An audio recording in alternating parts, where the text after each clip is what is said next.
Hey man, what's going on? It's Bill Burr, and it's time for the Thursday afternoon, just before Friday, Monday morning podcast. And I'm just checking in on fucking you. What's going on? How are ya? Oh shit, it's Thursday. Dude, it's fucking payday. Gonna fucking go to D'Angelo's and get a fucking steak and cheese. Fucking barbecue chips. I always hated barbecue chips. Never tasted good. You know, you gotta go with the originals. That's what I do. Once a week I go out and I get myself a nice fucking sandwich. Right? With an orange Fanta and chips. That's what I did yesterday. Yesterday afternoon I had a little bit of a window. Because this is the new me. Now I realized that I do too much. Hey Bill, you're doing too much. Why don't you fucking take it down a little bit? Yeah, I'm a fucking lunatic. You could give me 24 hours off and I will, before I even get my fucking foot, my pasty freckled foot out of bed, I will think of things that will tie me up until at least 4 p.m. Oh, I got the whole day off. Oh, maybe I'll do this. And I'll do this. And I'll fucking... That's what the fuck I do. Because if I don't fill up the day, then I have to sit there and be alone with my own thoughts. That's what it is. I always thought for years I was driven. I thought I was an achiever. I wasn't. I was just depressed. So I was trying to get away from it. Because like all good German-Irish people, you're not going to sit there and live with your emotions. You're going to fucking run just in front of them, you know? Your emotions are like some overbearing dad that's trying to live his sports dream through you, making you do road work at like 5 a.m. He's got his head out the window yelling at you, and you're just trying to stay a little bit in front of the car so maybe the yelling doesn't sound so loud. That's what the fuck I've been doing. So, I cannot tell you how hard it is for me to just sit down in an afternoon and eat a sandwich with a bag of chips and an orange Fanta and not reach for my phone. Like, to just fucking sit there. I can't do it. Like, I kept going, okay, leave the phone alone. Leave the phone alone. And my hand went like a fucking crackhead. I'm just, I just go over and fucking reach for the thing. Yeah, it's pretty wild, man. It's pretty wild realizing, you know, I always knew I was fucked up, but like to realize I'm this fucked up, this far into it. I mean, who's kidding who? I'm like the 11th or 12th hole at this point.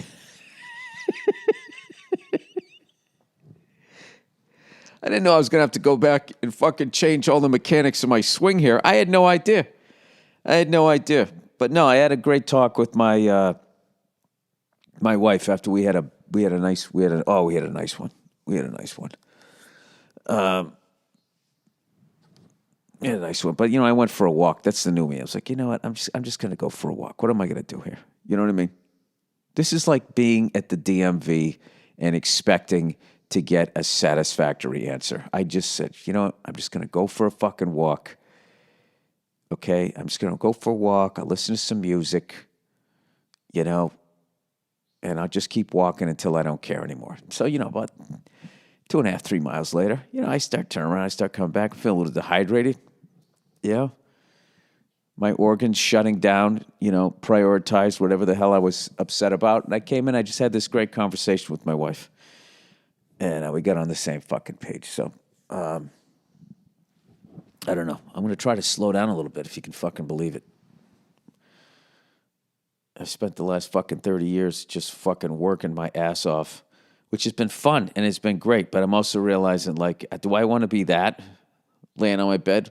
What'd you do? I fucking worked every fucking Saturday. You know, I don't know about that. I would like a few more days of just sitting down on a porch. What the fuck is the purpose of having a porch if you never sit on it? Right? I don't know. I'm all over the place. I stopped doing yoga. Fucking shoulders fucked up again. I just can't wait for this whole stupid goddamn lockdown bullshit to be over. I don't even give a fuck anymore because, like, at this point, when they have like a vaccine and people still don't want to take it, it's at that point you just got to tap out and be like, all right, just, people still thinking it's just a flu. All right, go out and go get it then. I don't give a shit. I've been vaccinated. I don't give a fuck. I'll just wear like extra long turtlenecks. Oh, like that character in that stupid fucking, not stupid, legendary comic strip. What the hell was it? Oh, Bazooka Joe. I thought it was that other one with Jughead and all of them. Anyway, sorry. Just fucking emptying my brain here at like fucking, what is it, almost 10:06 in the morning. I was watching some true crime with my wife last night. I don't know why. She's like, I think even SNL did a sketch about that, how women like watching those true crime shows. But we just sit there and we watch them. We I swear to God, so many of them, we don't even agree with what they came up with. As far as like who the fuck did it. There was just some fucking twisted people out there who, like, rather than breaking up with somebody, they kill them. I just, like, there were a lot of fucking psychos out there. Like, who's kidding who? Like, breaking up with somebody just fucking sucks. And if you're listening right now, you know what I mean? Like, listen, I had to break up with people in my past, and the thought definitely went through my head would be like, what if they just got into an accident and died? So that I wouldn't have to have this conversation. Then you'd be like, oh, man, I can't think that. But that's the difference. When a psycho goes, hey, wait a minute, right? Do you realize how psychotic you are that you think that killing somebody and then trying to get away with that is going to be easier than just sitting down with somebody and being like, hey, you know what? I'm not happy. I thought this was love, but this was just more like friendship love. And, I want more than that. And that's what you got to say. You can't be like, I think you deserve more. Oh, fuck, don't pussy out then. Just fucking keep your foot to the floor and be like, I want more than that. All right? This is about me. I love like you. I love you. That's not enough for me. I love my buddy, but I don't want to marry him. It's kind of a love like that. That's the way you go. You know what I mean? Like right now, if you're listening to this podcast and you're on your way to Home Depot to buy a tarp because you think you're not gonna get away with it. Just fucking break up with them, you fucking lunatic. You're gonna find somebody else. Anyways, well, this is what happens when you go to bed watching fucking one murder story after another. My wife, I don't know what she told me that she likes that she watches it because as a woman, like, you think that, I guess, what would I do if I was in this situation? How to recognize these signs. So I guess I kind of understand that. I remember a long time ago, I had this thought, like as a man, like, when you watch those behind the scenes in prison, and you see somebody going to jail, and you put yourself in that position going, how the fuck would I survive that? First thought, how would I prevent myself from becoming somebody's boyfriend or getting gang raped, getting stabbed? Like, that mindset that you go into, I finally realized one day, like, oh, you know what? Women have to do that just leaving their house. Considering there's so many fucking guys out there that are stronger than them and are psychos, right? So I guess she watches that show because she's trying to learn what not to do or signs. I don't know. If you listen to the beginning of this podcast, I sound like I'm out of my fucking mind. Maybe she's worried about me. Anyway, we're going to plow forward after that one. So, listen to this shit. So, my continuing saga of playing with the idea of buying myself my dream pickup truck, a Ford F-250. And I just kept flipping back and forth on that color, Velocity Blue. You know, it wasn't the blue I thought it was going to be. And then I went down there and I hated the blue. And then I came back and looked at it. I said, no, it's actually kind of a cool blue. It is fucking blue, though, right? So finally, the other day, a buddy of mine knew a guy that had the fucking Raptor version of the Ford F-250, four-door, just like this thing was like the size of a fucking battleship. And he swung by my house, and I looked at it, and it was a beautiful truck, but I realized that blue isn't for me. That is a, hey, look at me blue. You know? Where I'm looking for more of a, hey, you know, fuck off. You know, nothing to see here blue. So I think I want the antimatter blue. Whatever. This is just silly shit. This is just a silly dream of a married man with 2 fucking kids that I think I'm actually going to get that truck. But whatever. I do it every day. Every day I go on the website. I can build my dream F-250 now in under like fucking 35 seconds. I used to have to fucking... I know exactly what the fuck I want. But... So anyway, I called up a buddy of mine who has an in at Ford and can get me a good deal. And he said there's something going on. There's a chip or something that the Fords need, and like the production has slowed down.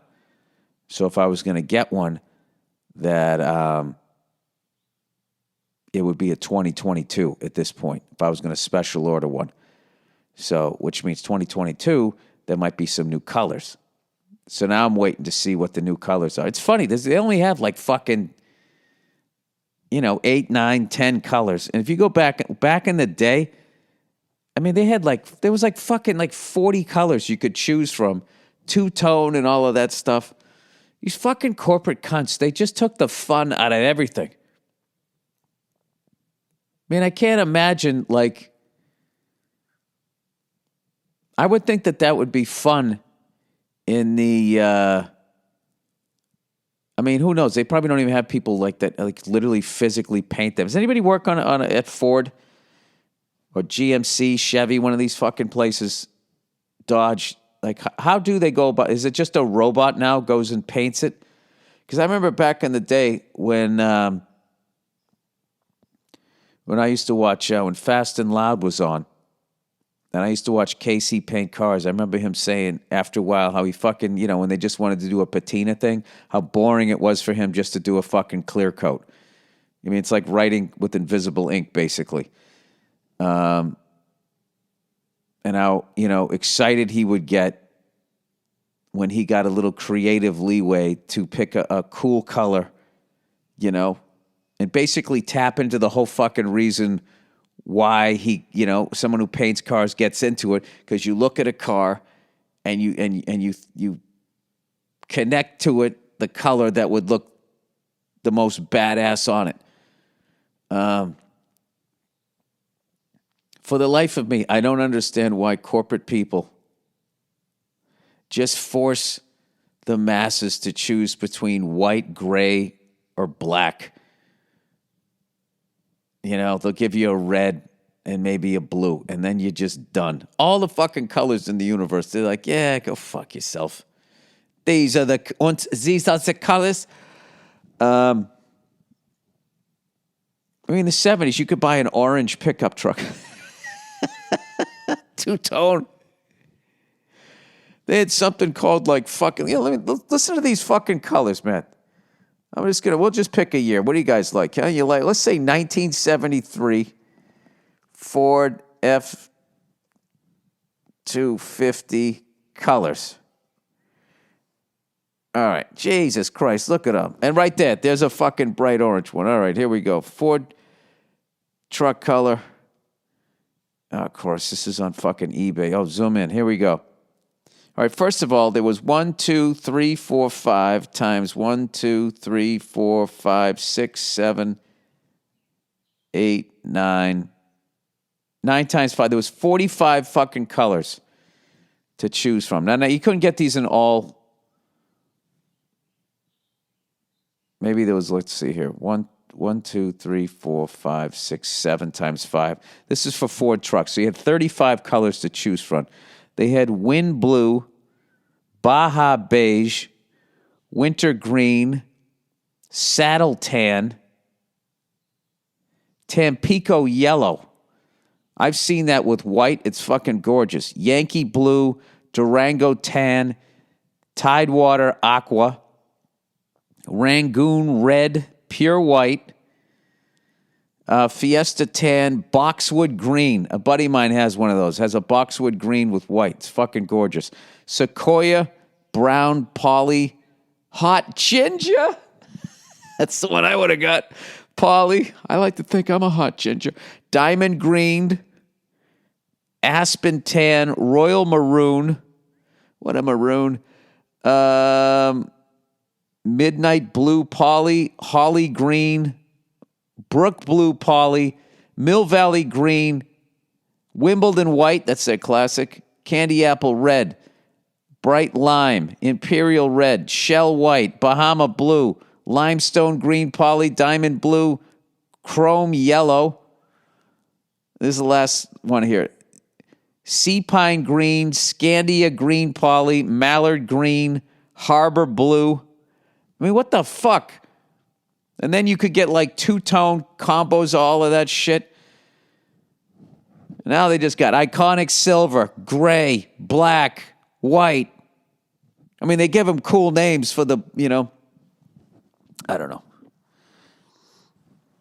I would think that would be more exciting, and you would get more people to come in. But I also had another idea. You know how there was for a while there, right? This is back when music videos were bigger, and I think rappers had a little more influence, I don't know. I'm also not in that world, but I just think rock stars and musicians had, I think, more influence on fashion and style and that type of shit back when MTV was playing videos and everybody wasn't just, on their phones and on the internet and, whatever. But I remember Jay-Z had his own sneaker, the S dots, the Sean Carters, right? I remember the only reason why I knew that because I was on tour with Charlie Murphy and he bought fucking 5 different pairs. So,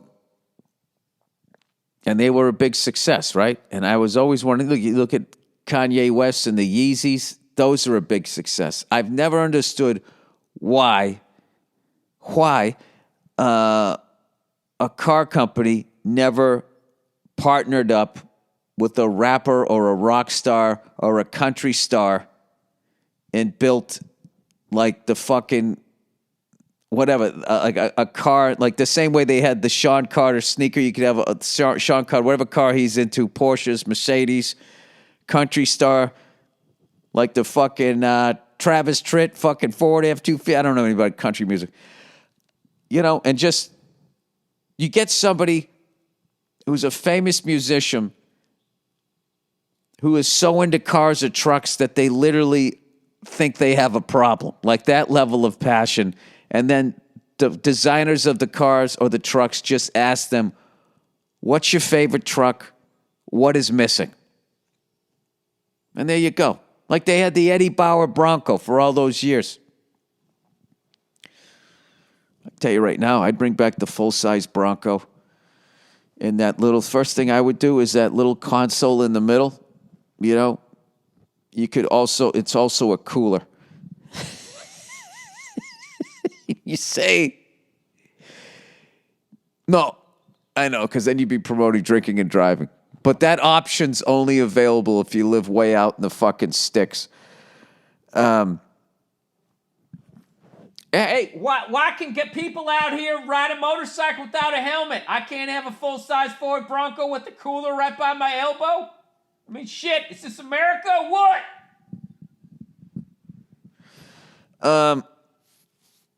Yeah, so anyway, I mean, that's what I would do. I'd have way more colors to fucking choose from. It's so fucking nuts. You can go onto Adidas website and literally design your own shell toe. These goddamn cars, it's just black, white, gray. Go fuck yourself. Supposed to be excited that Ford F-250 has one custom color? You know? I know all you fucking hipsters and fucking young people. Dude, just go out and get a wrap. I guess you could do. But doesn't that I guess that doesn't void the warranty. Because if you went out and got a whole custom paint job and they really did it right, they'd have to take the whole fucking thing apart. And then there goes your warranty. And then you got to hope that the paint shop is going to put the thing back together better than they are at the factory. And they're not. They're not gonna. They just don't. They're not going to be better than those fucking soulless robots. Sorry. All right. I watched a couple of games last night. I watched the ending of the Edmonton Oiler-Winnipeg Jet game. I love watching Edmonton. I love that fucking team, man. It's a fun goddamn team to watch. You know, aside from the obvious. I almost said Taylor Hall. Connor McDavid. But Draisaitl, I just like that whole team. Nugent, Hopkins, Nurse. I like their defensemen. Just a fun fucking team to watch. They're never out of it. And I also like just watching Canada versus Canada hockey. Just feels like the most purest form of the sport. Even though, it's a bunch of Russians and Europeans for the most part. It's still fun, though. I watched the ninth inning of the Angels versus the Rangers. I'm really into baseball this year, man.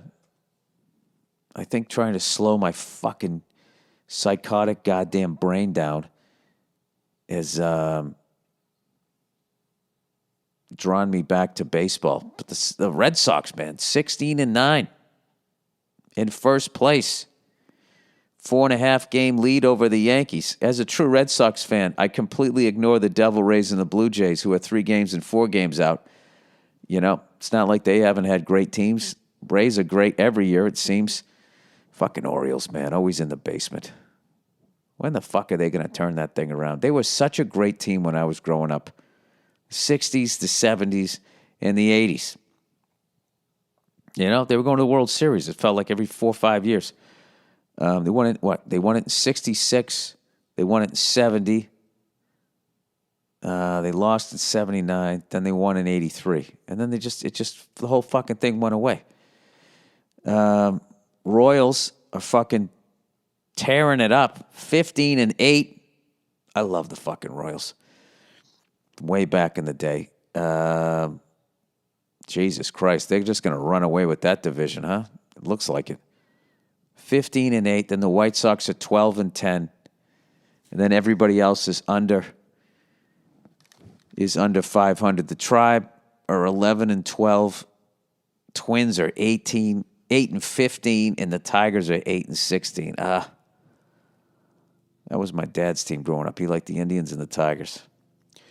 And then the Athletics, look at them playing 600 ball, and then the Astros. You know what they should do? They should fucking, their team song should be, get it on, bang a gong, get it on. I love how everybody thinks they're fucking cheaters. I just saw something yesterday. I literally saw something yesterday. Whitey Ford, the great fucking New York Yankee, used to scuff the baseball with his wedding ring every game and then put mud in it. I mean, just everybody was doing something to get a fucking advantage, The whole fucking thing. Your team cheats, but mine doesn't. Oh, Jesus Christ. Santa Claus comes to my house, but he doesn't come to your house. Anyway, all right. Let me do a little fucking read here. Oh, look who it is. Indochino.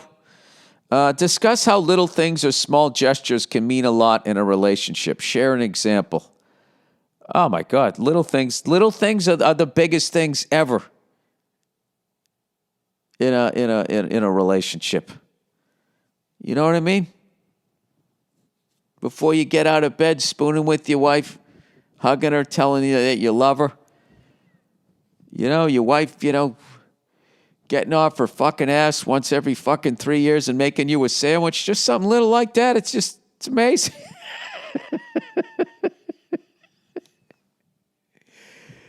Oh, Jesus. You know, one of the great little things you could do for the person you're with, at the end of the day, you fucking give them a foot rub, especially if you're old. Jesus Christ. People next door think there's a porno happening. It's like, nah, she's just rubbing my foot. Ah! All right, sorry. All right. Love is defined by the little things that matter the most. With Indochino, the perfect custom wedding suit with every detail accounted for is more affordable than you might think. Oh, you got to go Sinatra and get your own fucking tuxedo here. Share a story of a surprising way a couple you know has met or an interesting way they show their love. I got nothing on that one. Wait a minute. What? I don't know. I don't ask people about their love life. So how did you two meet?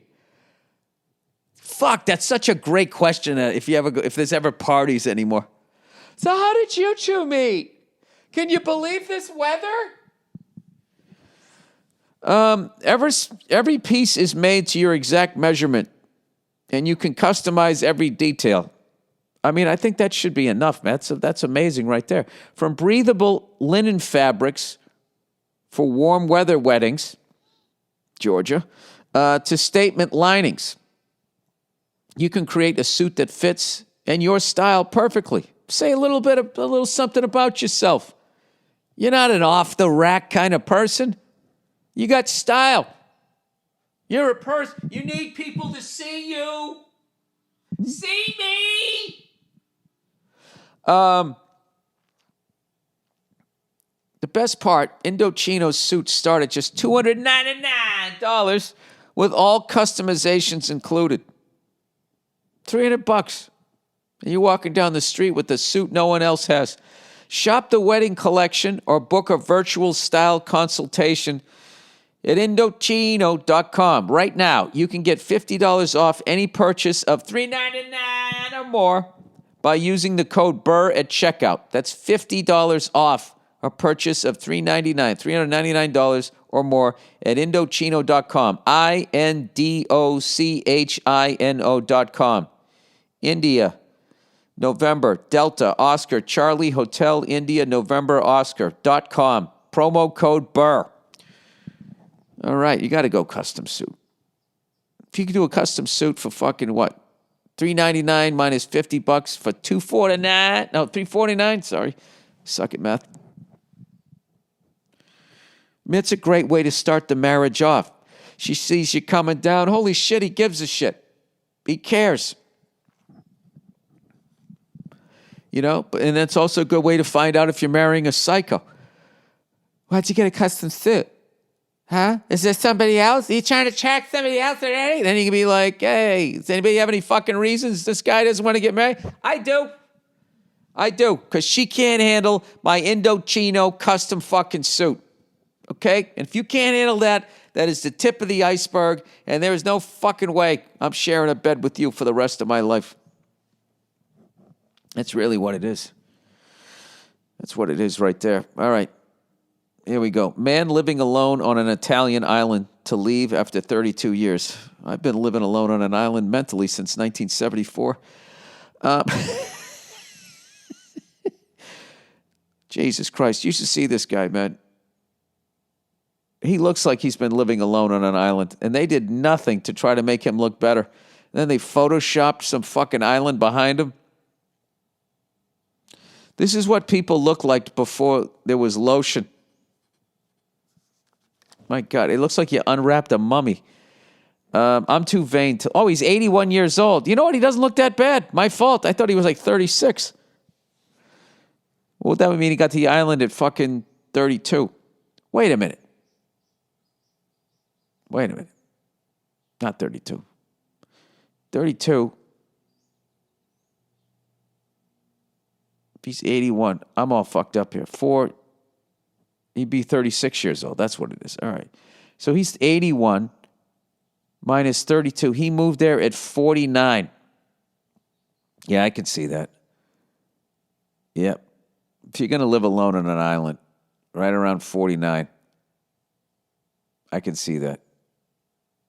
That's a good age to move. You know, you do it when you're too young. It's just like, all right, you don't know how to talk to chicks. You're freaking out too much. You're thinking, you're getting too far ahead of the game. You know?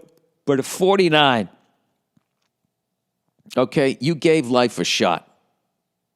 You tried it. Okay? I'm going to get that one-bedroom apartment. I'm going to go to IKEA and I'm going to buy some stuff. You know, when you're sitting there, am I feeling it?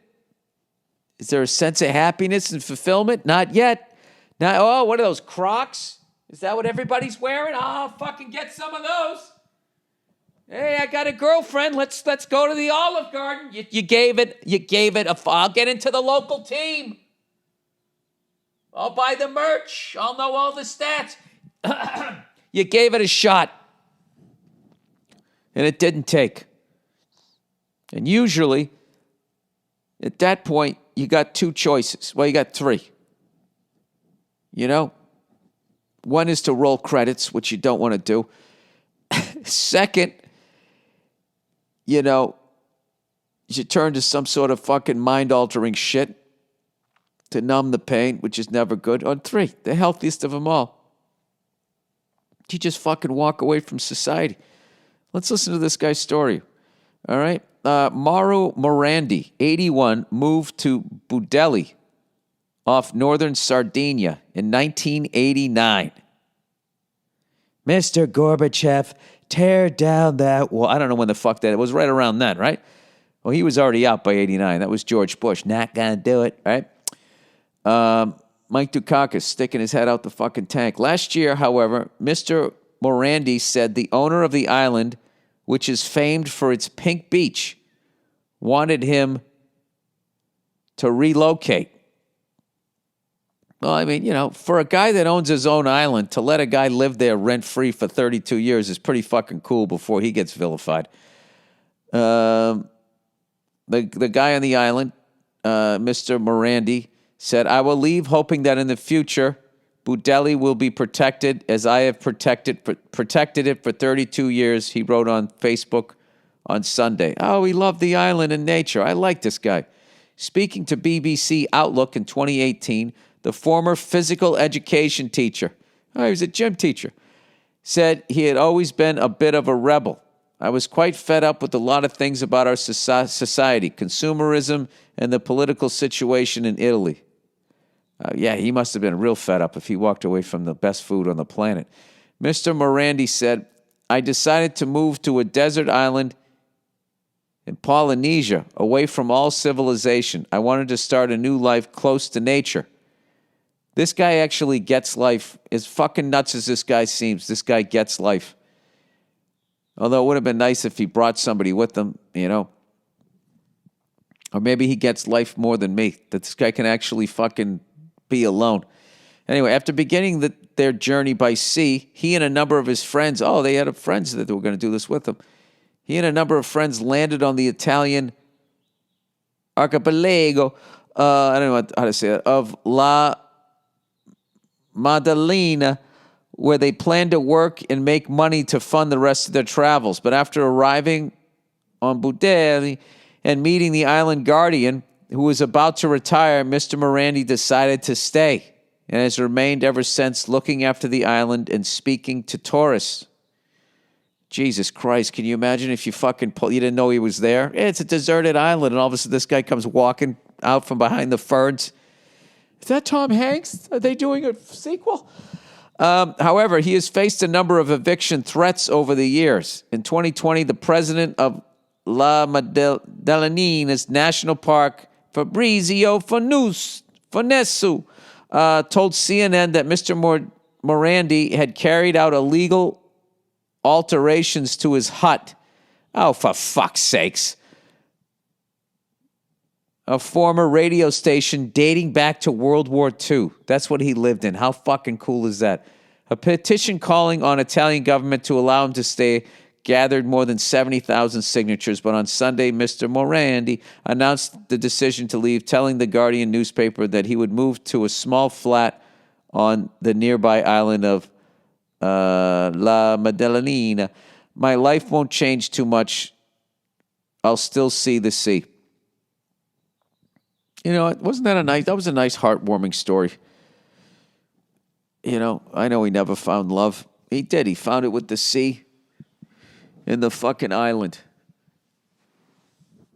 Jesus Christ. I mean, what? I want to talk to that guy about his fucking existence. Just waking up, not being like, fuck, I got to do this podcast, and then I got to go run over here, then I got to rehab my fucking shoulder, and all of this shit. You know? I got to, what are we, Instagram? Everybody's going over to TikTok. I got to go over to fucking TikTok now. He didn't have to deal with any of that shit. You just fucking wake up, be like, all right. I think I'll climb up that tree and have some coconut water for breakfast.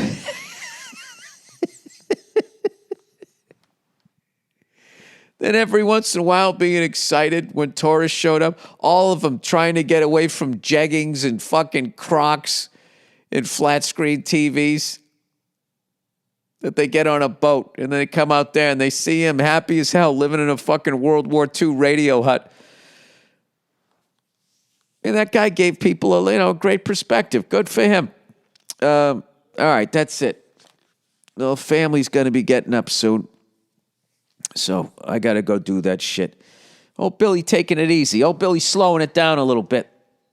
You know, before my fall tour, before it gets crazy again. What is today? It's almost the end of the month, right? It's got to be, what, the 29th, 30th? What is it? The 29th.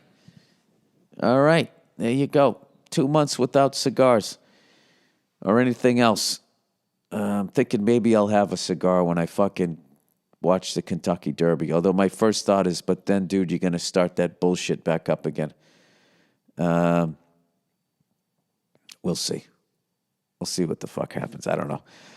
Anyway, that's the podcast. I was just checking in on you, just like that guy in the island, like you just pulled up.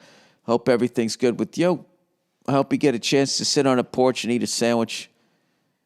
You know? Just fucking chill out and not look at your fucking phone, you know? Because I'm so self-involved that I think that you suffer from the exact same things that I do. Because the universe exists between my ears. Sorry. All right, have a great weekend, you cunts. I'll talk to you on Monday. Hey, what's going on? It's Bill Burr, and it's the Monday Morning Podcast for Monday, April 29th, 2013. How are you? How you doing? I am in a fucking phenomenal mood. Absolutely. I'm in a great goddamn mood. You know why? You know why? Because I'm not even mad right now that my cell phone is ringing this fucking early in the podcast. I'm not. You know what's funny? That cell phone just made me completely lose my train of thought. That's how simplistic my brain is. It goes in a straight line. One fucking thing knocks it off track, and I forget where I was going. Why am I in a great mood? Oh, I know why. Because the Celtics showed that they have fucking heart. And the Lakers lost, got swept, disgraced, humiliated. And I loved every goddamn second of it. You know, and you know why? Okay, I'm back on track. I feel fucking vindicated. After all these Laker fans, you know, were tweeting me, Facebooking me, MySpacing me, Friendstering me, saying that I'm just a hater. You know, which is the classic thing that somebody says when they can't refute any points that you made. They go, oh, you're just a hater. As when I told them that the guy that they constantly sit there and call and chant MVP at is a fucking cancer on that team. It's a fucking cancer, and they just can't see it. Because I'm not saying all of them, but just because they everybody plays these fantasy fucking football, baseball bullshit. All they look at is stats. All right? Let me tell you something, Laker fans. When you're not eating your pot cookies and fucking boogie boarding or whatever the fuck it is you guys do, you know, when you're not laying back at the chair at the fucking dental office getting Botox in your fucking head even though you're only 19 years old, why don't you just put yourself in the position of the other players on the Lakers? All right? You wake the fuck up. Get out of the sun. Stop frying up your goddamn brain. And just use a little bit of common sense. Listen, I know after the games when Kobe walks off with 10 seconds left during a loss because he got his 37 points, that afterwards when they ask the other Lakers in front of the camera and they go, oh, how did you feel about that? And then they just go, well, Kobe, he's a competitor. He's one of the best that ever played the game. And, he wants to win. We all do. And that didn't happen tonight, unfortunately. And all we know what to do is to just keep – I can fucking do it. You just keep working hard. And did you have any sort of did it annoy you at all that he walked off court? No, it didn't bother me. Every guy has a different personality. You can just fucking gracefully navigate that minefield and just say all that bullshit. I would fucking give $1 million if I had it to listen to the other Lakers on the team, their cell phone conversations when they leave the Staples Center, talking to their fucking broads, going all Paul McCartney and John Lennon. Fucking sick of them. They're coming out of there in their fucking Range Rovers and their fucking $100,000 Mercedes just driving out going, can you fucking believe that motherfucker's what? They can fucking, I'm wide open. Kobe, right here. Yo! Fucking guy takes a turnaround jumper with 3 guys hanging off on 10 feet behind the arc. I don't care that it went in.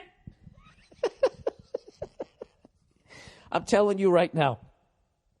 Dude, what the fuck would you do, okay, if you were at some 4-H club and you're supposed to build a tree fort, and you're holding up the board and you're supposed to hammer in both sides. One cunt just hammers in his side, then just fucking walks away and the whole thing collapses out of the tree. And he just walks away and everybody else at camp is laughing at you during the loss. And he's fucking already back eating a popsicle stick in the fucking log cabin. How would you feel?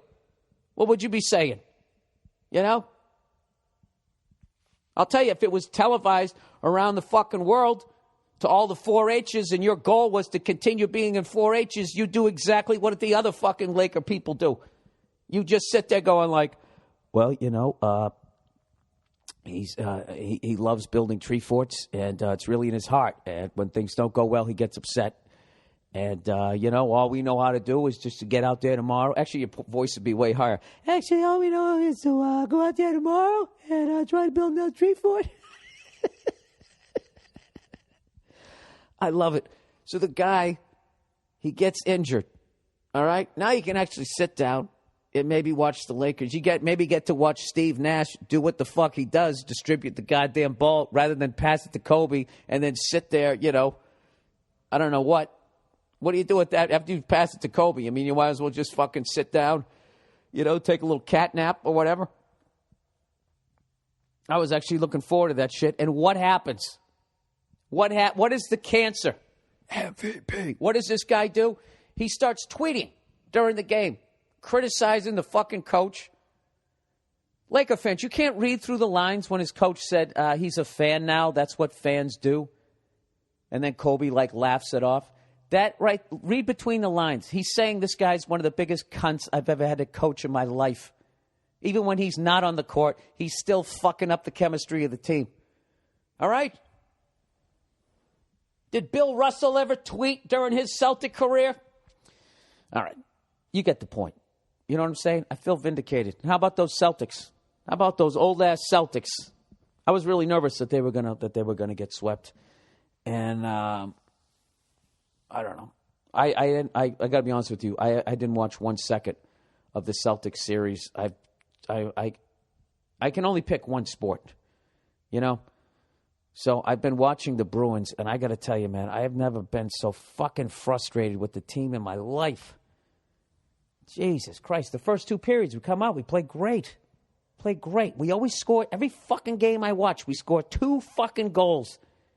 And we look phenomenal. Until right towards the end of the second period or the third period when the whole thing just falls apart. I don't know what's going on. I just think it's one of these years. One of these years where you can't, there's no way, I can't figure out what the problem is. Nobody can figure out what the problem is. And unfortunately, somebody's going to have to pay for it. Because when you don't get where you want to be, either the coach has to lose his job or somebody has to get fucking traded. I don't know. It was like watching this is obviously not as bad, but a few years ago when the Red Sox, when the wheels fell off with them, and rather than everybody just sitting down and being like, all right, we won 2 World Series. We obviously know what the fuck we're doing. Okay? Let's try to figure this thing out. Everybody started pointing fingers and the whole fucking thing disintegrates. And it was like watching Van Halen break up. You know? David Lee Roth left. Van Halen brothers go this way. You know? And are they better for it? Did they ever make a better album than those first, 4 or 5? They never did. They never did because they fucked with the chemistry. So anyways, this is the Monday Morning Podcast.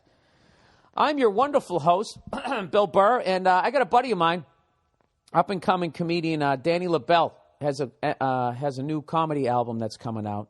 This isn't a commercial. This is just a nice little promotion for a friend of mine. The name of the album is called Some Kind of Comedian. April 30th, tomorrow, the album. Unless you're listening to this years in the future, then it's already out. But if you're listening to it today, April 30th, tomorrow, Tuesday, 2013, April 30th, the album is out in stores, and it'll be on iTunes, Amazon.com, etc. It's recorded in Scotland, which I think is cool. You know, gives it a nice different flavor. At the Glasgow Comedy Festival, Danny LaBelle, it's called Some Kind of Comedian. Check it out if you want. What's great is if it's on iTunes, you can listen to some tracks. If you like it, you can download it. If you don't, you don't have to. But either way, don't fucking start bitching at me. I like this guy, and I think he's funny, okay? Go fuck yourselves. All right, back to the podcast. Where the hell am I? What the hell did I want to talk about? After going on and on about that. You know, I've been reading this Daily Mail thing. You guys go on this website? What's the deal with Daily Mail? Did I already get rid of it? Oh, no, there it is. This is the most insane fucking website. I love it. They got stories all around. They got one here. This is a bad one. Boy 2 and 10-month-old brother died after exhausted Australian mother left him in the shower and fell asleep for 10 hours. Jesus Christ, what the fuck was she on, huh? I was really tired, and I slept for 10. You don't sleep for 10 hours unless you've been doing, what, blow for 3 days? I guess some people can sleep that long. That's fucking, I mean, I know, I shouldn't be laughing at this shit. That's a bad one. Then they got this other story. It says, you got a friend in me. Xena, the warrior puppy, rescued as it was starving to death, now changing the life of an autistic boy. And you got to see this picture of this dog. When they found it starving, it looks like a fossil with fur on it. It already looks like it's dead. Somehow this thing comes back to life and is now helping this kid that has autism. All right? So there's one for you, cat people. If you ever found an emaciated, fossil-looking fucking cat, all right, and you nursed it back to health, giving it milk and whatever and a little box for it to shit in the house and give you that look like, yeah, you deal with it like cats always do, all right? Do you think at the end of that journey that it would then fucking help out some autistic kid? You think a cat doesn't have a fucking ability to do that? You know, they don't because they're a bunch of cunts. So there you go. The 2 debates have ended today. Dogs are better people than cats, and the Celtics have more heart than the Lakers. That's just it. Okay? And I'm also gonna fucking check off Kobe is not the fucking MVP. All right? Kobe is, if fantasy football, fantasy basketball, that's the fucking guy you want on your goddamn team. He's not even in the game, and he's still affecting. He's got to sit there and tweet and criticize his own goddamn coach. Oh, my God. That guy earns the K. You know? And cunt. All right. On to some other shit here. And I know it's been it's been pretty much nothing but sports talk this week. This one actually transcends sports to show that everybody in sports is not a fucking meathead. NBA star Jason Collins comes out as gay, making him the first openly homosexual athlete on a major American sports team. Now, other people have come out, but always after their careers. And I don't know, I think it's fucking great. I've said for years I wanted it to be a football player who was the most fucking like a Ray Lewis level guy. I always thought that would be fucking hilarious. Just because because it's just an extra level of way to talk shit to fans of the other team. You know? Which I guess is probably homophobic to be like, even our gay guy's kicking the shit out of you, you know? Like there's not some tough gay dudes out there. So look at this. I'm learning things too. Here it is. NBA star Jason Collins came out as gay today in a revealing interview. But how many people are going to lose their jobs trying to write a Twitter joke about this one? Or their endorsement with some fucking insurance company. Making him the first professional athlete in American sports to come out as gay. What, somebody else's? Has a soccer player come out? Oh, Jesus, that's an easy joke right there. I'm not going to step in that fucking minefield. I'm not going to do it. I'm going to be mature throughout this entire story. The 34-year-old basketball player opened up in an interview with Sports Illustrated amid much speculation about rumors that the major athlete would be coming out of the closet. The initial reports came from the National Football League as a number of straight players said that they would support a teammate should they reveal they were gay. Yeah, why wouldn't you? I got to tell you, the shower's got to be a little weird then, you know? Hey, is this fucking dumb? Should they have their own showers then? Or at least pay a cover if they're going to go into the shower? Should they have to? I'm going to open this debate with my own moron. Should they have to pay a cover charge when they go into the shower with everybody else, with all the other dudes on the team, you know? I mean, what the fuck? What if I was playing in the WNBA? They wouldn't let me go in the shower. He's going to walk in there with a stinger, right? They would all be flipping out. That's a fucking very ignorant yet interesting point. You know? Everybody on your team is in shape. They're all got their abs and their pecs going. You can't tell me that's not a fucking enjoyable experience. That would be like me if I got to walk in and shower with all these Victoria's Secret models. And they'll be like, ew, get out of here, you creep. What? I'm just like you. I also like wearing high-heeled shoes with feathers, right? I don't know. Either way, I'm fucking around. I think it's great. It's about goddamn time. And I think it's fucking hilarious. Because there's so many morons that are sports fans that I wish that I was in a sports bar when this came out. And just watching fucking guys' eyebrows and fucking getting all twisted up. What? It's sports. You're not supposed to be gay. I think it's great. Good for him. Good on him. Who's he play for right now? I never... the Washington Wizards. Come out as gay. Oh, my God. Did they make the playoffs or not? I have no idea. But I can guarantee you somebody's going to lose their job trying to make a joke, or somebody's going to... oh, Jesus. You know all those Bible Belt people?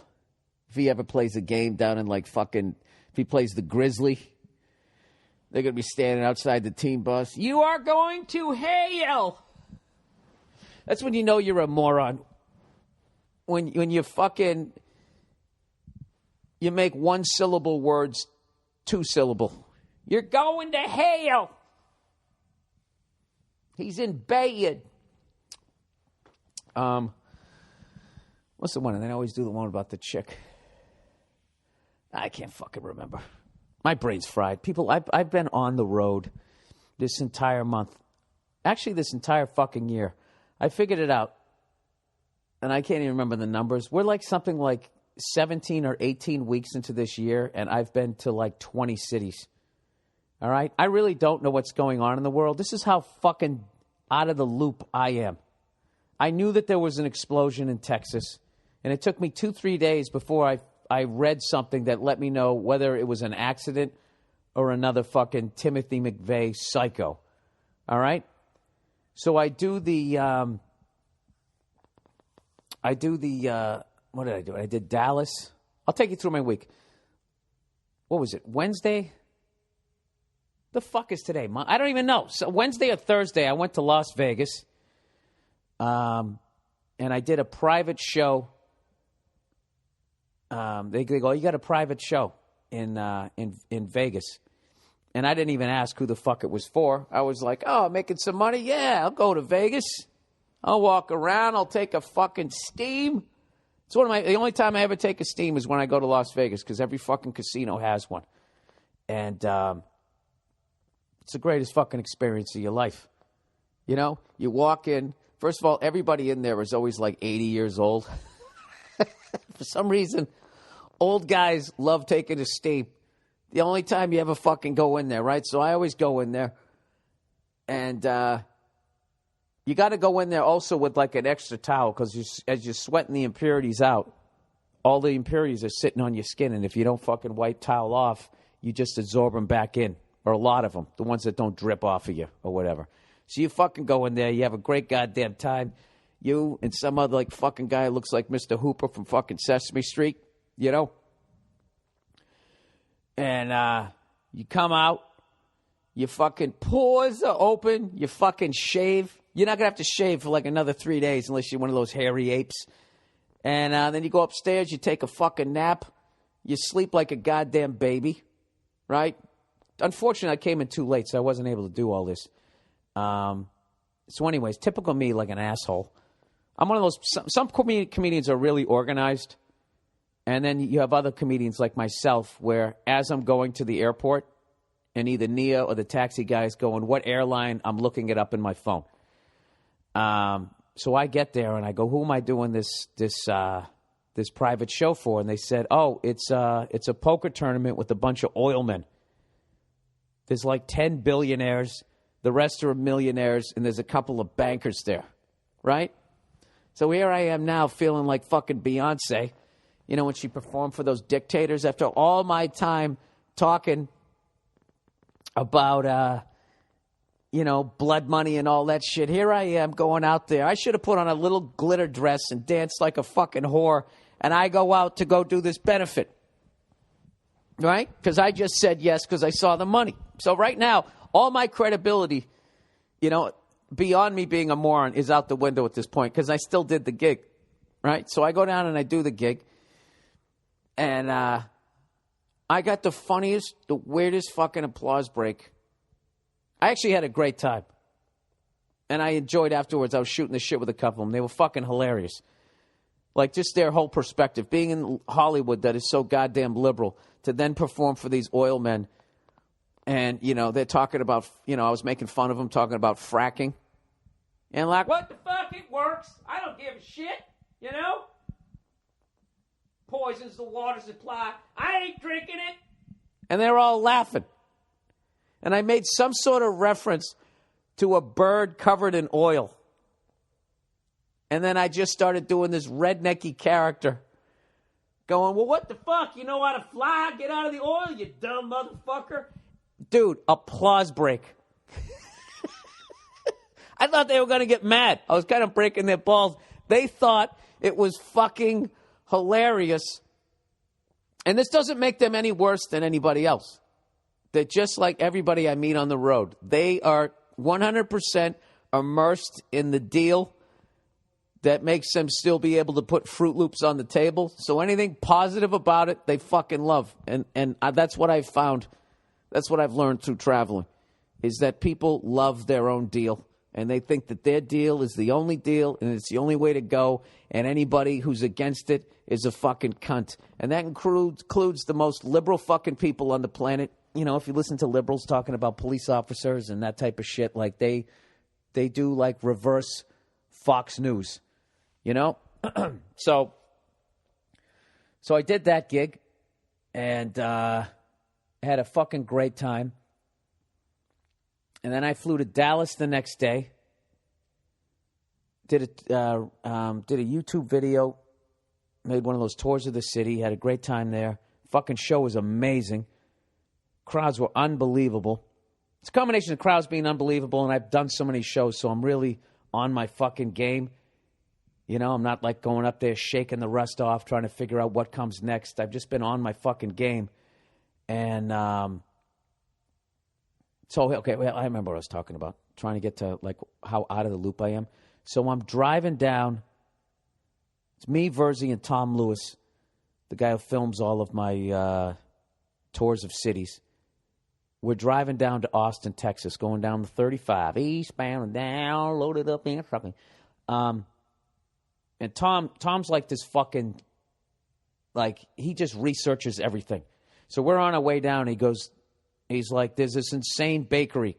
Because me and dumb Paul Verzi, we were just going to go to an IHOP, you know, and get pigs in a blanket. It's just, you know, whipped cream on it. Just dumb shit you could get 10 feet from your own house, you know? So he goes, no. He goes, if you guys can just hang in there, another 10 minutes away is this place called the Czech Shop, like Czechoslovakia, and they have these fucking insane breakfast foods and all this type of shit, right? So we go down there, and I walk in there, okay? And I can instantly tell it's not a chain, or maybe there's a couple of, I don't know. Maybe it is a chain. I have no fucking idea. I go in there. All I know is I see a bunch of locals sitting there, standing in line. Lines out the fucking door, basically. And I'm like, all right, this is going to be some good shit. And they make all like these little like breakfast sandwiches. I'm trying to find this thing here. And this is what I ordered. I ordered a hot chubby with cheese. And I have not been able to say that without laughing. I snickered when I ordered it. It was a spicy sausage in like this honey bun with like cheese in there. And Little Czech's Bakery. And this is what it's right in Waco or Water, Texas. I'm a fucking moron. I'm sitting there and I'm watching all these people walking in there, like 3, 4, 5 people dressed all in black, red ribbons, and I'm going, and I'm sitting there eating it with Verzi, right? A couple of morons sitting there. I go, these people either just came from a wedding or a funeral. I'm guessing it's a funeral. Look at that. Look at misery on that face. And then Tom gets in the car, and he tells us that we're literally like an eighth of a mile from where the fucking place exploded. I've never felt so fucking dumb in my life. Like, this is like one of the biggest stories in the country. I'm sitting here an eighth of a mile from it. People are coming from funerals for loved ones, and I'm eating a fucking spicy chubby with cheese going, I don't know, they go from a wedding or a funeral? That guy looks kind of sad. My face actually turned red from embarrassment. Embarrassment of my own fucking stupidity. It's fucking horrific. There's nothing even funny about that story. What I'm basically asking you guys is, why do you tune in every week if you're going to listen to somebody this dumb? All right, and with that, asking you why you tune in every week, we got some advertising. LegalZoom.com, everybody. All right, look. You got to have a plan for your future. You do financial planning, you get insurance. But to get to peace of mind, you've got to make sure your family is also legally protected. So where do you turn for affordable legal protection you can trust? Simple. LegalZoom.com. For over 12 years, they've been helping Americans get personalized wills, power of attorney, legal trust, and real estate documents, and more. LegalZoom also helps start and maintain businesses with incorporations and LLC filings, trademarks, and copyrights. The whole deal. Their time-saving service was developed by a team of experienced attorneys, and LegalZoom takes care of you from start to finish. LegalZoom documents, this is one of the greatest points here. LegalZoom documents have been accepted by courts and government agencies in all 50 states. All right? LegalZoom is not a law firm, but they can contact you. They can connect you, to an attorney and provide self-help services at your specific direction. For even more savings, enter Burr, B-U-R-R, in the referral box at checkout. If you're a parent or an entrepreneur, don't wait any longer. Call or visit LegalZoom.com and protect what's yours. All right, there's 1Z and here's number 2Z. You all know it.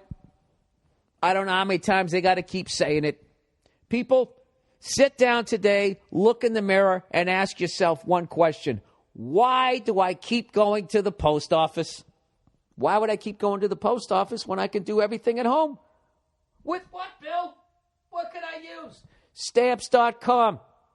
Stamps.com, you'll never have to go to the post office again. It's phenomenal. You can get official U.S. postage for any letter or package using your own computer and printer.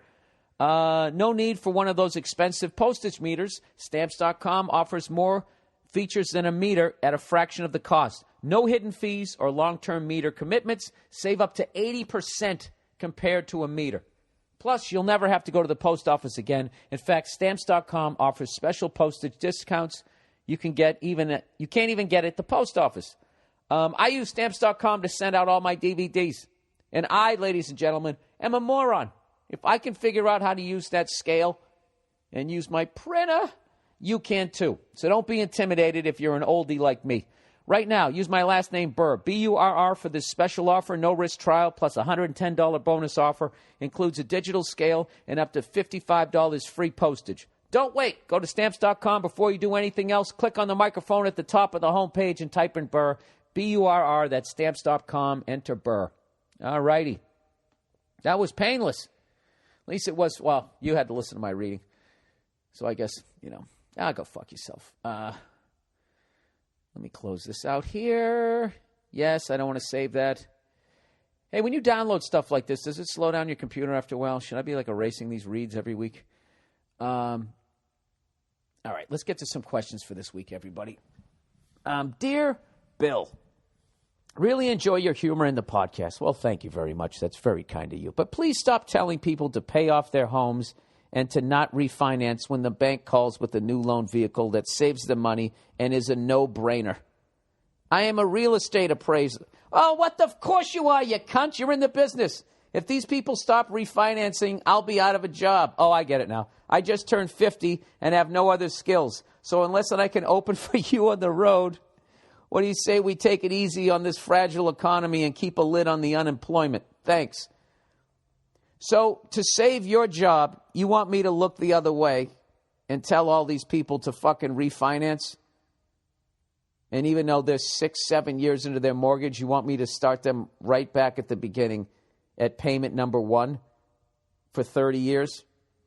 At least they're, with all that front-ended loaded interest, started all over again. You're kind of blaming the victims here.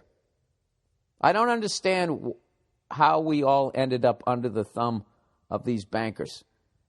I could see if they initially started off with mixed martial art training, and then after they won the championship, they then got into banking.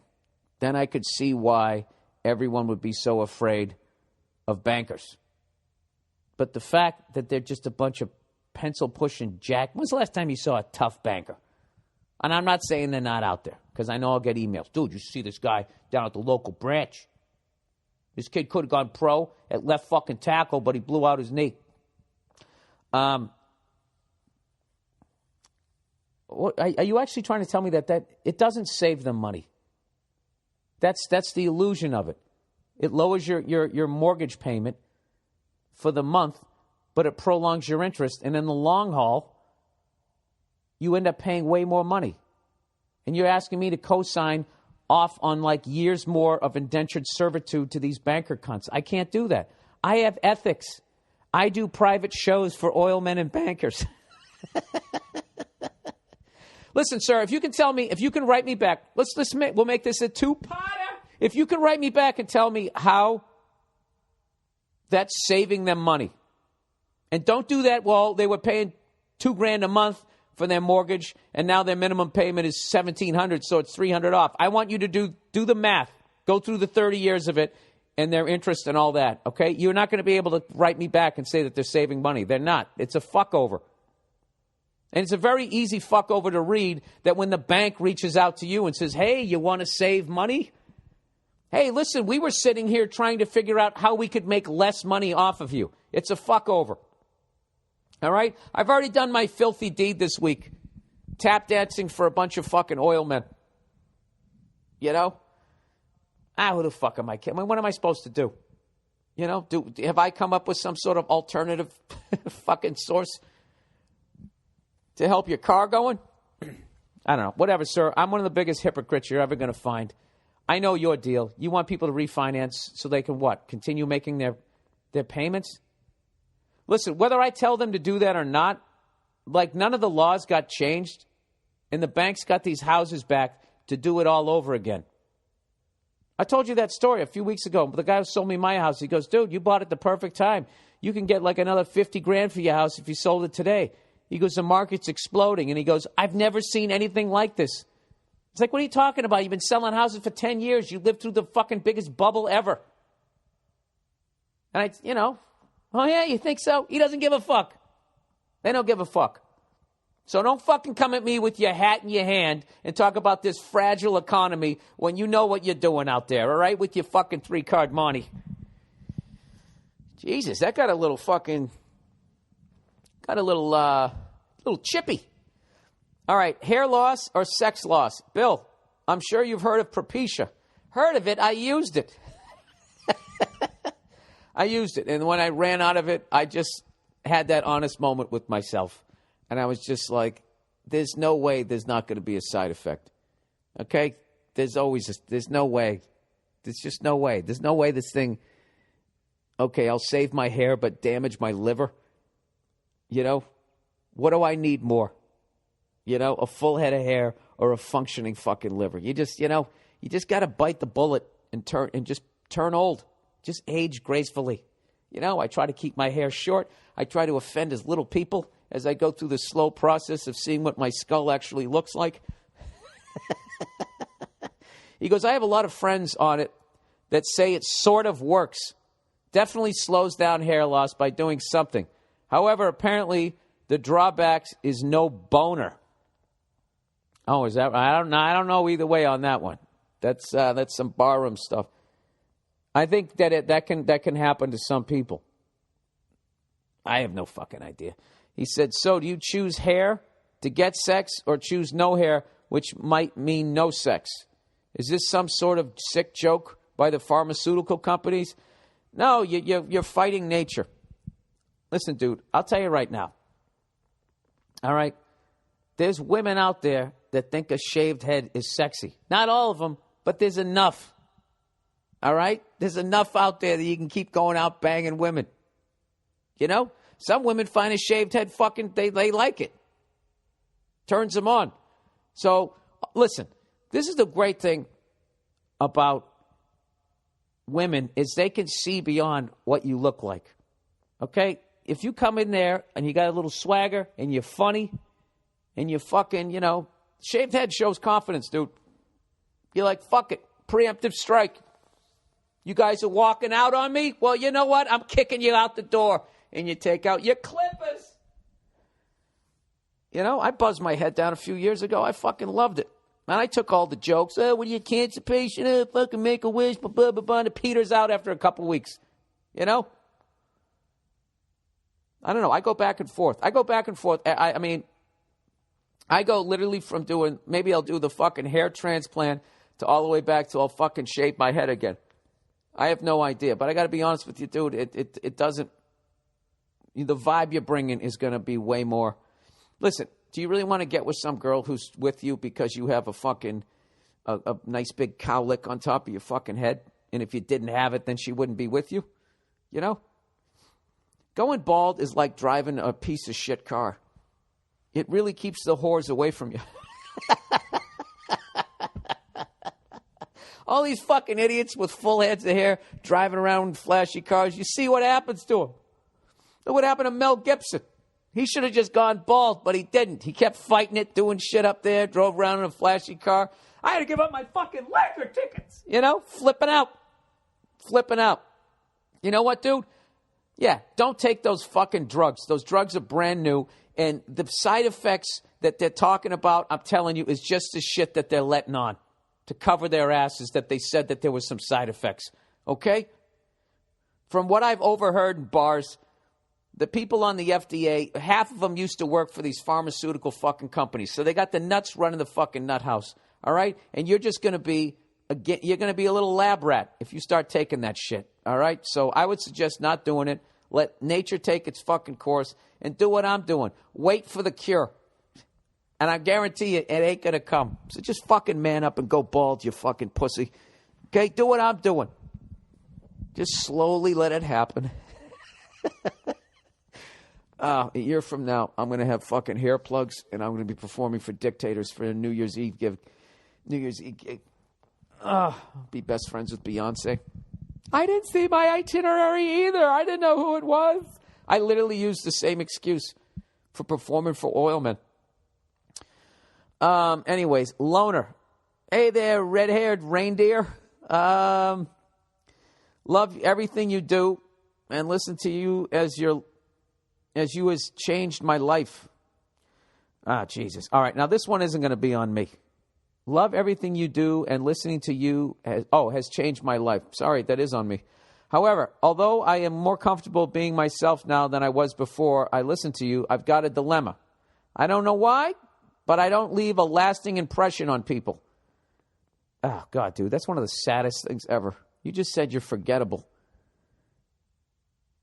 Hey, you know what you should do? You should turn to a life of crime. You know, don't hurt anybody. Just go in with an unloaded gun and start robbing convenience stores, right? Get the money, you take off, and then fucking when the cops come, can you give us a description?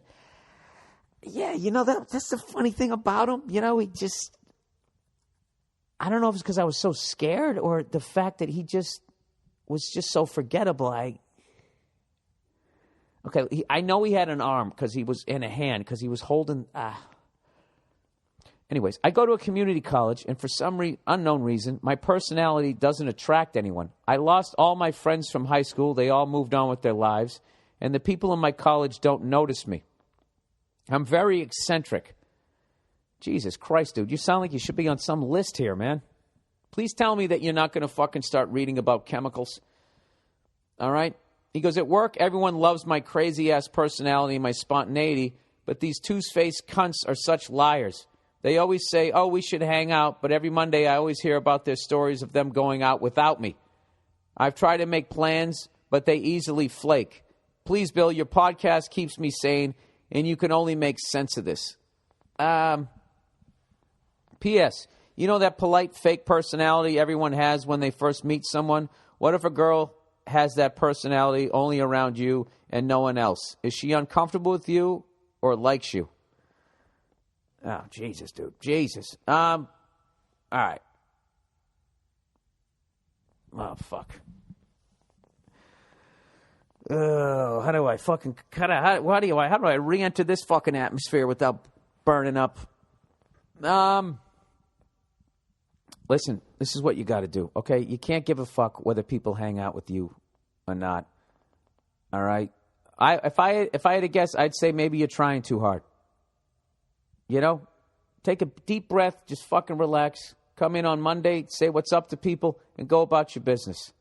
That's what I would do. All right? And stop trying to hang out with them. You know? And take this new fucking relaxed approach. Go into a bar and just be chill.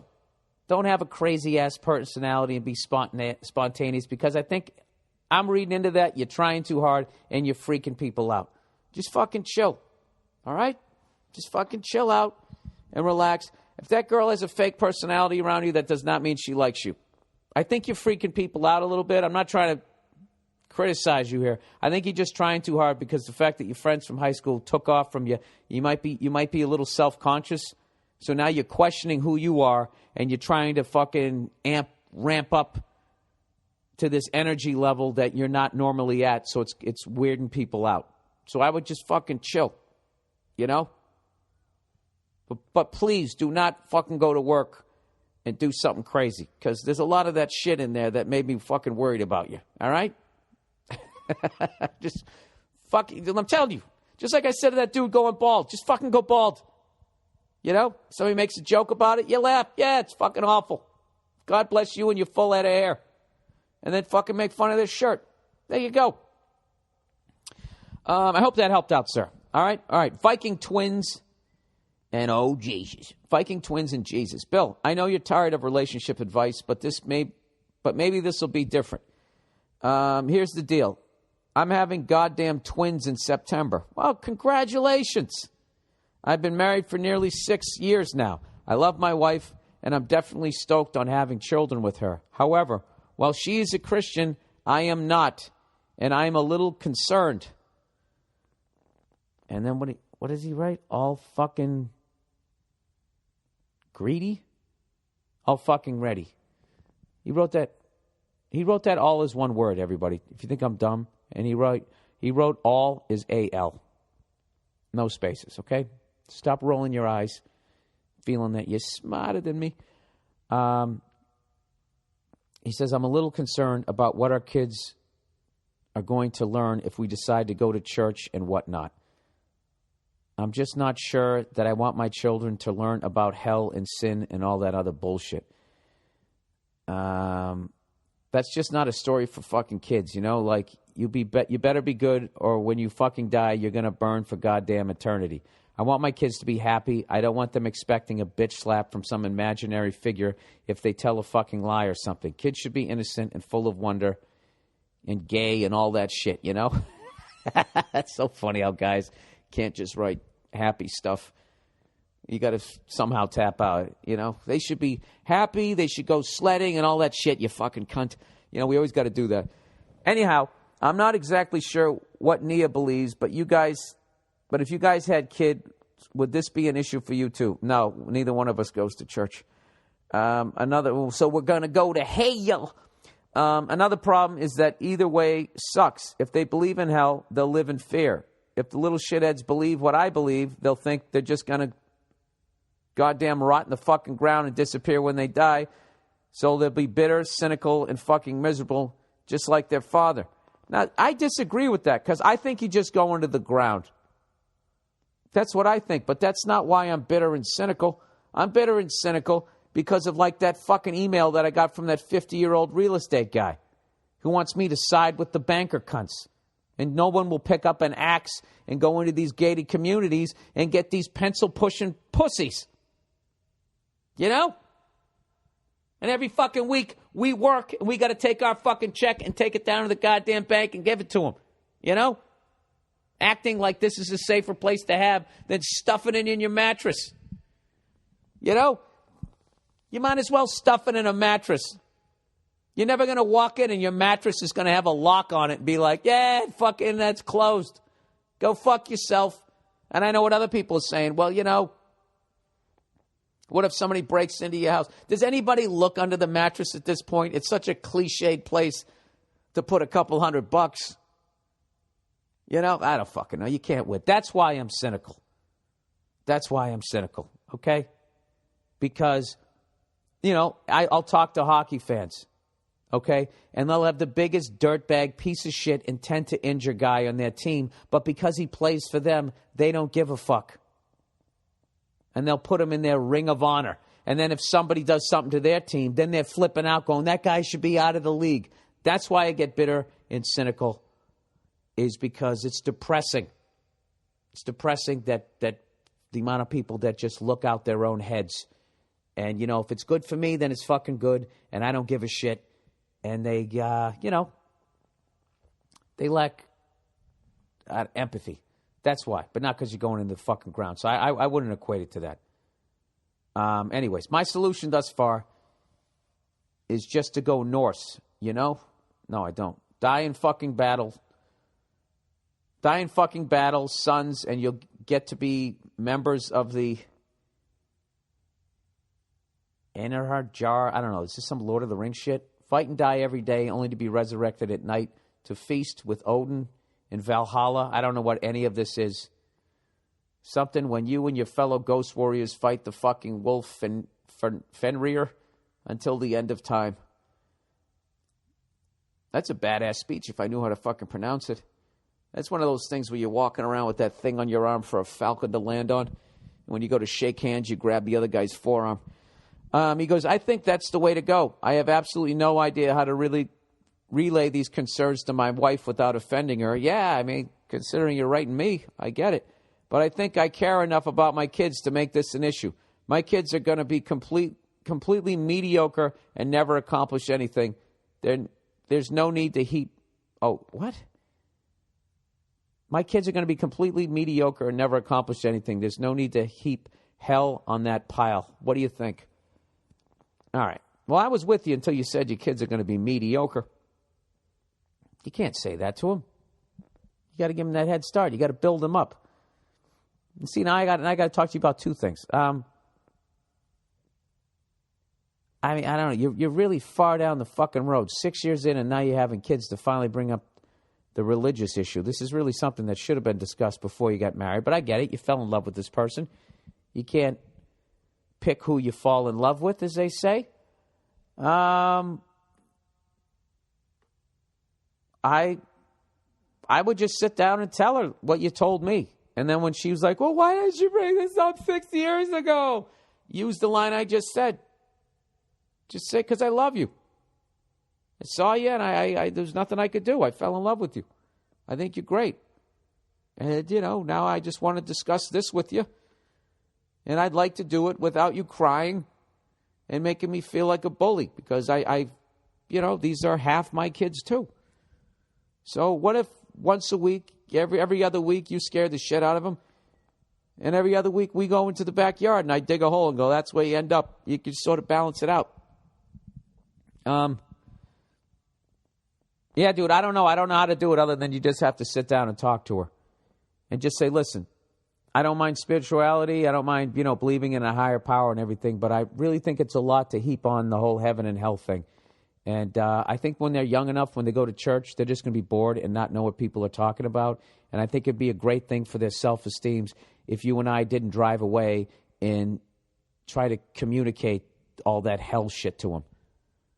All right? Maybe she can still take them to church, but just keep reinforcing that this thing loves them. All right? That is a fucked up thing to just bring that into their lives. You're going to burn forever. Have fun playing Frisbee. All right. Pro Flowers, everybody. Mother's Day is coming up. Huh? Who's better than your mom? No one. All right? Did you give your mom a hard time growing up? Of course you did. Of course you did. Were you like me? Did you get into a fight with your brother? And when after he slapped you in the back of the head and you grabbed the garden hose and you tried to spray at him through the fucking screen of the kitchen and you flooded the kitchen? Right? And your mother came out with a wooden spoon and beat it over your head until it snapped in half. Did you do that? Of course you did. Isn't it time? Did you take out the car and wrap it around a pole? Then they got sued by the family that fucking makes the telephone poles? Of course you did. Don't you think it's time? Something that maybe, are they giving me like suggestions here? I know to make it funny. Look at these suggestions. Talk about how you're making up for it by sending her I'm not going to talk about stuff that's not going on in my life. I'm going to talk about the fact that I love my mom. And I love my girlfriend, so I'm going to get them flowers. Is there an easier way to do it than proflowers.com? Absolutely not. ProFlowers has 12 rainbow roses for $19.99. Or you can double the roses and get chocolates plus a premium pink vase for just $29.98. That's 50% off. You just need my code, Burr, B-U-R-R, when you order to get these special prices. You get a colorful bouquet of roses, or is it bouquet? Is it bouquet? Of roses that will make your mom smile. This offer is just for my radio listeners. It's a listener favorite every year. Come on, man, you guys got to do more than just send your mother a card. Women love flowers, and she's going to love that you care. Even though you've gotten older and you're married, you're still remembering dear old mom. Profiles are guaranteed to last a full week or your money back. See if you get her a sweater, she wears it one day, she puts it in the drawer. You get her the flowers with that beautiful vase, she's going to see them all week. All right? So here's the deal. The only way to get this amazing Mother's Day deal is to go to proflowers.com, click on the microphone in the top right-hand corner, and type in Burr. B-U-R-R. That's proflowers.com. Click on the microphone and type in Burr. Order now. This special pricing expires soon. Yeah, do it right now. Just get it out of the way. And then the pressure of Mother's Day, you're not going to have to worry about running out, going to CVS, trying to pick out the last fucking 3 cards that are left. You don't want to do that. All right? So there you go. All right, last read here, everybody. Did I already do this one? Jesus, there.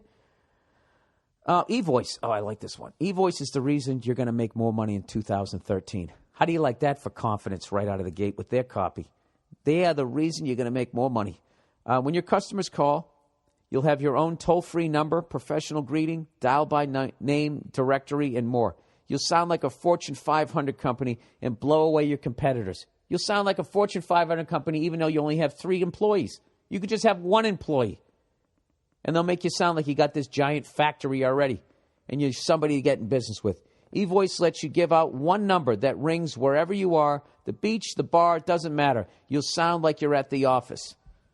Yeah, unless people are screaming in the background. I mean, we have to go to, yeah, I guess you go into the bathroom. You got to go to evoice.com and use the promo code BILL. eVoice even takes all your voicemails, transcribes them, and sends them to you instantly as a text or an email so you can check your voicemails before the meeting ends and not look rude. eVoice is only $10 a month.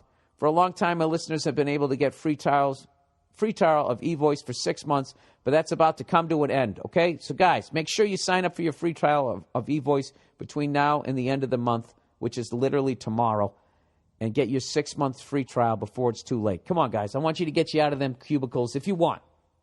All right? It's your last chance to try this great service for free for 6 months. Go to evoice.com. Use the promo code BILL. That's evoice.com, promo code BILL. Or just go to the podcast page on BillBurr.com and click on the eVoice banner right now. All right? There you go. Okay. Back to the podcast. And what better way to go back to the podcast by reading this lovely email? This lovely email right here called Getting Cockblocked by Jesus. Oh, Jesus. That would be hard. If he came walking in, performing miracles, full head of hair, Chris Christopherson beard, you know. He's got that robe. All the chicks, oh, my God, do you have anything underneath it? Hey, Bill, love the podcast. I'd really like to hear your thoughts on this experience I'm going through with a lady. All right, at the end of last summer, I met a girl, and we hit it off immediately. She's one of those girls. Oh, wait, I forgot to mention that I'm going to do a neologue this week, a neologue. And I know a lot of people are asking, why is she not doing her podcast? And it's because our house is gutted right now, and she's being an absolute trooper, and she's handling most of the bullshit as I'm out on the road, okay? But she's going to come on and do a neologue this week, and one of the topics is going to be the first openly gay athlete. All right, I'm actually going to ask her that question about the shower. Shower love, every now and then I get a little bit something and a something and a something. At the end of last summer, back to this guy, cockblocked by Jesus, I met a girl, and we hit it off immediately. She's one of those girls who's not only gorgeous and sexy, but she's really cool, too. Oh, top shelf. We've got a lot in common, and I'm totally into her. I've seen her regularly since then, and she stayed with me a few nights. We've had absolutely mind-blowing sex during those nights. Oh, Jesus, dude, you're going to fall hard for this one. I'm already in love with her. I don't even know her. But most importantly, we have fun together, and we connect on a personal level. So I decided to take it to the next level and see if she'd be into dating on the regular, since we've been hitting it off so well. That's when it gets interesting. She says she is a Christian. I, on the other hand, am definitely not a Christian. Although I've studied religious writings for many years, I don't consider myself to be a religious person. But since I'm not a Christian, she's really reluctant to date. But she'll fuck your brains out? Dude, I don't know, man. I think you might just have to enjoy this one. You know, it's like renting a car you can't afford. Go out and take it on the highway, man. Have a good time with it and bring it back by Thursday. But whatever, I'll keep reading here. The Bible says Christians should only date other Christians. The Bible says a lot of things that don't make sense in society now. My mother is a Catholic and my father is as non-religious as I am, but they've been happily married for almost 30 years. It irritates the hell out of me that since I don't love Jesus, that she thinks I'm an unsuitable partner. I don't need to love Jesus to know how to be a good gentleman. I treat her with respect. And I'm a good partner and a friend. What do you think, Bill? Literally, everything else about this girl and how we get along is stellar. It's a fucking shame to let that go. Thanks, Bill, and go fuck yourself. Well, here's the deal.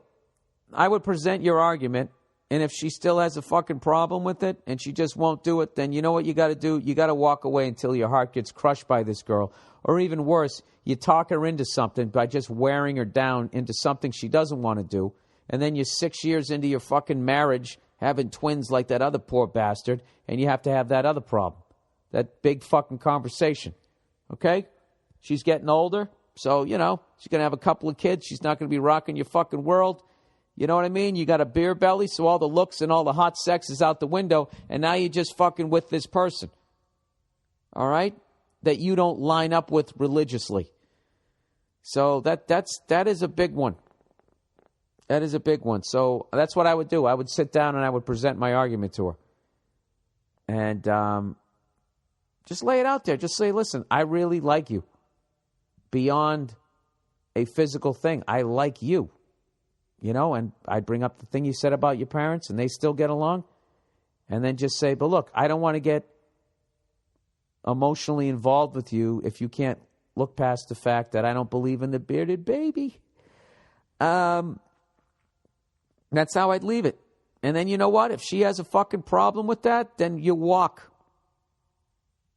You walk. All right? Or what you do is just hook up with her once every fucking 10 days. 10 to 15 days, you hook up with her, you fuck her brains out, you have a great time, and then, you know, you walk away. You know, so you don't get drawn in. Like, I don't know. Being with somebody else, it's like, the more you see them, it's like fucking eating Doritos. You know, if you just take a few and you put them on a plate, and then you leave the bag in the cupboard and you're watching a game, you know, you're not going to get up and go grab the bag. All right? But if you fucking got the bag there, you're going to consume the whole goddamn thing. And that's what the fuck you're going to do with this girl if you keep hanging out with her. All right? You're going to consume the whole fucking thing.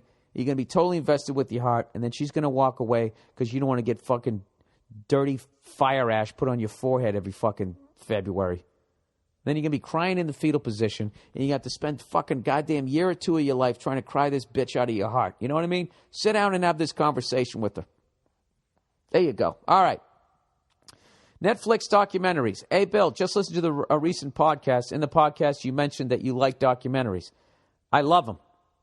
I absolutely love them. Documentaries are like reading for stupid people. You know, it's like watching a book.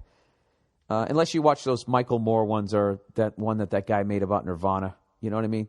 Like, Michael Moore's should be, like, considered, like, video, like, op-ed pieces. You know, it's easy to tell. I hate to single that guy out, but that guy, I think, is one of the biggest offenders of somebody who's just, like, already has his mind made up and is editing around the opinion that he already has. And he's just, you know, taking you by the hand and leading you down to this absolutely fucking so ridiculous to one side. That guy, to me, is as ridiculous as fucking Bill O'Reilly. You know? I'd actually say he's more ridiculous than Bill O'Reilly. You know what I mean? Anyways, I don't like talking politics. Here we go. Now, I know you say you don't like football, soccer, but I know you love this. But I know you'll love this. It's called The 4-Year Plan, and it's about a team called Queens Park Rangers. They had just been taken over by a team of billionaires, including big names in Formula One. By the way, I love Formula One racing. I never watch it. I always miss it. Somehow, the season's weird. It starts in like February or some shit. I don't know. I always miss it. But Formula One racing is like, if you're ever going to meet James Bond, it's going to be at a Formula One race. Like, you're just talking the richest people on the planet, the greatest bone structures of any people you're ever going to see. Nothing but full heads of jet black hair and some of the hottest ass you're ever going to see in your life are at these things. It's insane. And then what I love about it, the sport, is the level of intelligence to get that car to just go just a little bit faster. And then it also makes sense that there's right and left turns, you know, and they race in the rain. It's the real fucking deal. I'm a huge fan of it. By all means, somebody let me know when the next Formula One race is. It's not like I can't go on the internet and find out. Was it the Fuel Channel? I know somebody shows them. I always wanted to get that in just 1 year, just follow it for the whole fucking year. You know? The Ferrari team and all those fucking Mercedes and all those great car manufacturers. Anyways, here we go. Somehow someone persuaded these Formula One people to allow a TV crew to record everything, which is basically them owning this soccer club. In a nutshell, it turns out to show exactly how not to run a club. Spoiler alert, here we go. This documentary may change how you see football. By the way, I'm from Birmingham, England, and I support Aston Villa. My apologies, because I know I probably said that wrong. I really don't know why I've told you this, but please watch it. It's fantastic. No, absolutely. I would love to watch that. I'd watch one on World Cup soccer. I like World Cup soccer, that the whole world is watching, and it really is a world championship when you win it. You know, those fucking horns that they were blowing, that really blew it for me last time. I remember trying to watch it. I was in Vegas with Tom Papa, and he had this show at the Orleans, and it was me and him doing this comedy show. That was such a fucking great weekend. So I brought the lovely Nia with me, and we both went up to his suite, and we were watching. I was actually psyched that I found an American that was into the soccer, and we were sitting there watching it, and that stupid fucking horns being blown the entire time. It just became this running joke. Tom started imitating him, just kept going, wah, wah, wah, wah. I can't remember, some sort of Jerry Lewis kind of fucking noise. And we would just be trying to focus on the game, and every 3 minutes, one of us would do our impression of those horns, and somehow it stayed funny for the entire fucking match. And but that really hurt the World Cup. Like those horns should be banned. So, anyways, whatever. I'm saying I'm going to watch that one. Did you say what it was called? Yeah, you did. It's called The 4-Year Plan. I'm definitely going to watch that. All right. Hey, Billy Boy, just wanted to give you a couple of good documentaries to watch on Netflix. Oh, look at me. I think I hit a nerve. I hit an artery. People are enjoying. Just wanted to give you a couple of good documentaries to watch on Netflix. The first one, The Imposter, is a really good one. Also, The Wild and Wonderful Whites of West Virginia is absolutely hilarious. You know, I started to watch that one, and it's really fascinating, but there's something about watching people who are poor. At a certain point, poor and uneducated, I have to shut it off because it feels like, I don't know. It's like watching that Here Comes Honey Boo Boo. I started to watch an episode of it, and, you know, I was kind of laughing along and everything, but when they went to that auction, and they were basically auctioning off food that grocery stores couldn't legally sell. You know, it was kind of past the expiration date, and then they were bidding on like old cookies and shit. Now, there's no way there couldn't have been meat because you could kill somebody. So I know that maybe it was something about, it was food that the grocery stores couldn't sell. And these people were so broke that they were bidding on week-old cookies, and then like high-fiving and excited when they won the auction, like they just bought a fucking Shelby or something. I have to shut it off. So, but it is fascinating. The other one is, he said, one more is called Unguarded, the story of Chris Heron, I don't know how to say it. He was a badass high school basketball player out of Boston who threw his career away on drugs. That's another rough one to watch. I liked watching the ones where they win in the end. You know, but I'll watch that one. He says, love the podcast, and you stand up. Go fuck yourself. All right. That is the podcast for this week, everybody. I hope you enjoyed it. And I have to tell you, man, this was one of the most amazing months in my stand-up career. All these beautiful venues that I got to perform in. It's really a blessing to be able to do stand-up at a theater. And I wanted to thank everybody that has come out to my shows this month. And I really learned something this month about all these so-called B and C level cities. Like, they're the shit. And, you know, people are so fucking appreciative when you come out to them. You know, I'm not talking like Dallas and Austin and that type of thing. I'm talking about when you go to like Tallahassee, you know. I mean, it's so ridiculous. I guess last week I kept calling it Columbia, but Charleston, South Carolina that I went to, I mean, that's an A-level city. They had like fucking houses worth $9 million right on the water, but like just people don't go to them. I know that I mentioned that I was going to do a tour of Canada, and we were going to do it in the summertime, and we realized how stupid that was. That, you know, I've done a lot of stuff for the NHL, going on their radio show and everything. Well, if we really need to promote this thing because I haven't toured Canada, and I don't want to be in front of 40 people every show. So we took that tour, we moved it to January of 2014 during hockey season, where I can actually promote the thing, so I don't go to fucking Thunder Bay and stand in front of 2 people. But so that's kind of a bad thing if you wanted me to come to Canada. So I apologize because I know I said I was going to be there, but we are putting together a tour of all the flyover states in place of that in July. And some of the dates are going to be like Boise, Idaho. I know I got a date or 2 in Montana, the last state I need to go to. Then I've been to all 50. I remember hearing Deadwood, Kansas, I think Oklahoma, some places in Colorado that aren't Denver because I always go to the Comedy Works. So I'm going to try to get out there and maybe do another bus tour and hit all these places that I've never been to. And, I have people come up to me at the end of my shows go, man, I drove 4 hours. I drove 6 hours. And, like, these insane I drove here from fucking Iowa. And, so I think it's about time that I fucking drove out to where they're at. So that's going to be happening in July. I'll let you guys know about the dates as soon as they get solidified. And once again, thank you to everybody who came. This is how fucking great this tour was. I actually, I ended up in